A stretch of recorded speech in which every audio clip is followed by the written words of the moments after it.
हैं, परंतु तो प्रेत योनि में है, इसलिए मुझको अधिकार नहीं है। तेरी इस मातृ गलानी को देखकर मेरा मन दुखी है।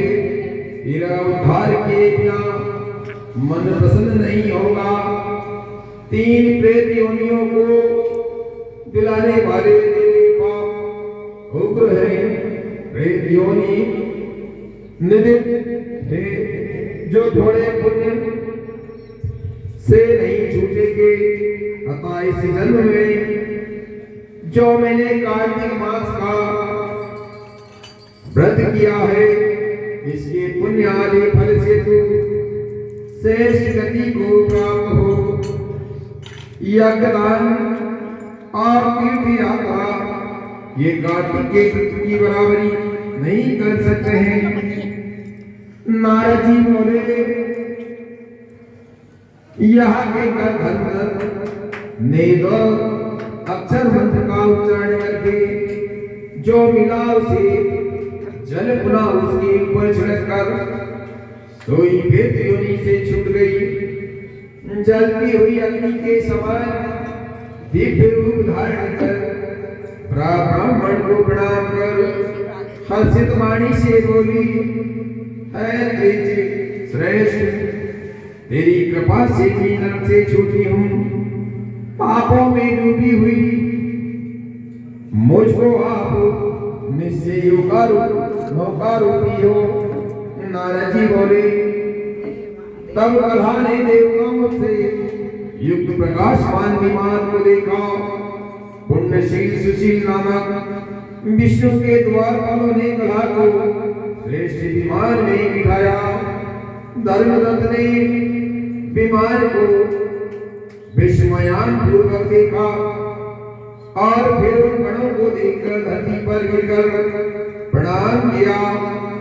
उन दोनों द्वारपालों ने उस ब्राह्मण को उठाकर उसकी प्रशंसा करके धर्मयुक्त प्रवचन कहा, ऐ ब्राह्मण, तुम बहुत अच्छे हो, विष्णु की भक्ति में सदा लगे रहते हो, दीनों पर कृपा करने वाले धर्मयज्ञ हो।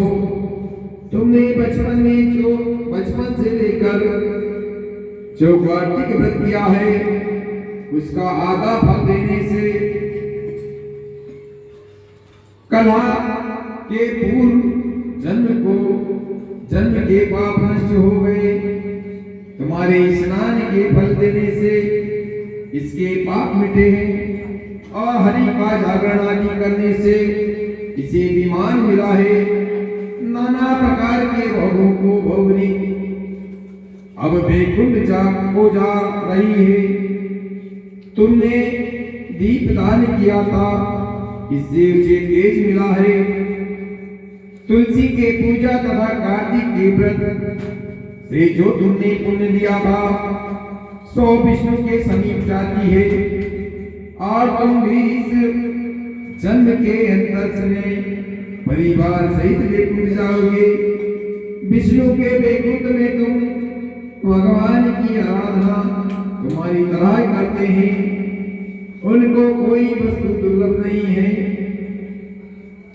उन्नत पद के पुत्र ध्रुव को उन्होंने निश्चल पद दिया है, जिनका नाम लेने से मनुष्य उत्तम गति को प्राप्त होते हैं। जिस प्रकार ग्रह के द्वारा पकड़ा हुआ गजराज मुक्त होकर भगवान के समीप गया, तुमने भी विष्णु भगवान का जो आराधना किया है, सो कई हजार वर्ष तक अपनी स्त्रियों सहित भगवान के सानिध्य में निवास करोगे। फिर पुण्य क्षीण होने पर पृथ्वी पर आ जाओ और सूर्य वंश में प्रसिद्ध राजा दशरथ हो गए। यही दोनों स्त्रियों तुम्हारी रानियां होगी और तीसरी कला भी आदि पुण्य की अधिकारिणी है। तुम्हारी एक स्त्री के कई होगी।